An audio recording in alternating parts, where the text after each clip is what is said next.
Lita Ford, the queen of heavy metal, has finally spoken out about her shocking past with Ozzy Osbourne. What really went down behind the scenes? In this powerful story, we uncover secrets, betrayal, and raw truth, told by Lita herself. The unexpected connection.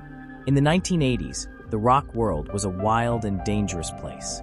Lita Ford, known for her fierce guitar skills and fearless voice, was making her mark as one of the few female rockers in a male-dominated industry.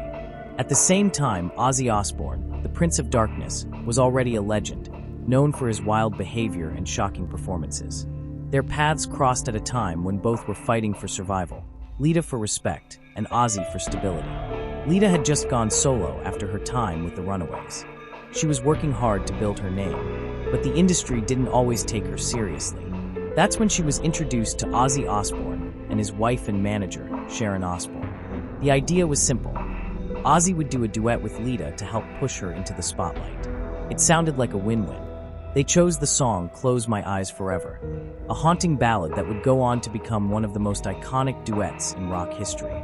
But behind the success of the song was a story Lita hadn't shared until now. According to her, working with Ozzy was anything but smooth. He was deep into his addictions at the time, and his behavior was unpredictable. One moment he was charming and helpful, the next he was wild and hard to control. Lita tried to stay professional, but things quickly became complicated. Behind the studio doors, Lita Ford didn't expect the recording of Close My Eyes Forever to be as dark as the lyrics themselves. Once she stepped into the studio with Ozzy, she quickly realized this wasn't just another duet. It was going to be a challenge to her mental strength. Ozzy was in one of the worst phases of his addiction. He was barely functioning. Lita, on the other hand, had to keep her composure. This song was meant to change her career, but instead, it almost broke her. She remembered Ozzy stumbling into the studio, reeking of alcohol. His eyes were bloodshot, and his speech was often slurred. He would sit down to record, only to forget his lines or drift off mid-session. The worst part wasn't just the delays, it was the energy in the room. There was a heaviness, a sense that things could spiral out of control at any moment. And sometimes they did. During one session, Lita recalls Ozzy becoming aggressive. Not physically violent, but emotionally unstable. He would snap suddenly, screaming or throwing things. She never knew what version of Ozzy she was going to get. One moment he was complimenting her voice, the next he was insulting her or accusing her of trying to upstage him.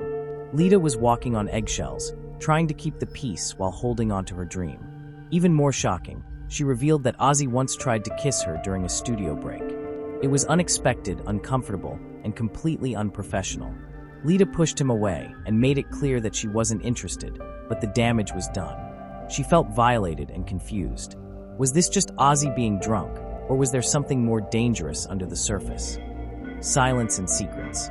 After the release of their duet, Lita and Ozzy's paths drifted apart publicly. The song was a hit, and fans saw nothing but success. But privately, Lita was dealing with the emotional scars of her time with Ozzy. She buried it all under interviews, tours, and photo shoots. People praised her for standing tall in a world full of giants, but they didn't know how much she had to hide. Over the years, Lita was asked again and again about the song. Everyone wanted to know what it was like working with Ozzy.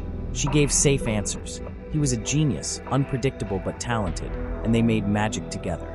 But behind every smile was a memory she didn't want to relive. She stayed quiet out of fear and out of respect for her career. Rock and roll didn't have space for vulnerability. Lita also feared the backlash. Ozzy had loyal fans and a powerful team around him. Sharon Osbourne was known to go after anyone who threatened Ozzy's reputation. Lita had seen what happened to others who dared to speak out. She didn't want to be blacklisted, so she kept her distance.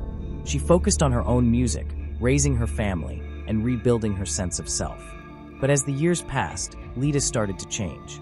She saw other women in the industry speaking out about their experiences, stories of abuse, mistreatment, and manipulation. She realized she wasn't alone. The same toxic culture that had affected her was affecting others too. And slowly, she found the courage to speak.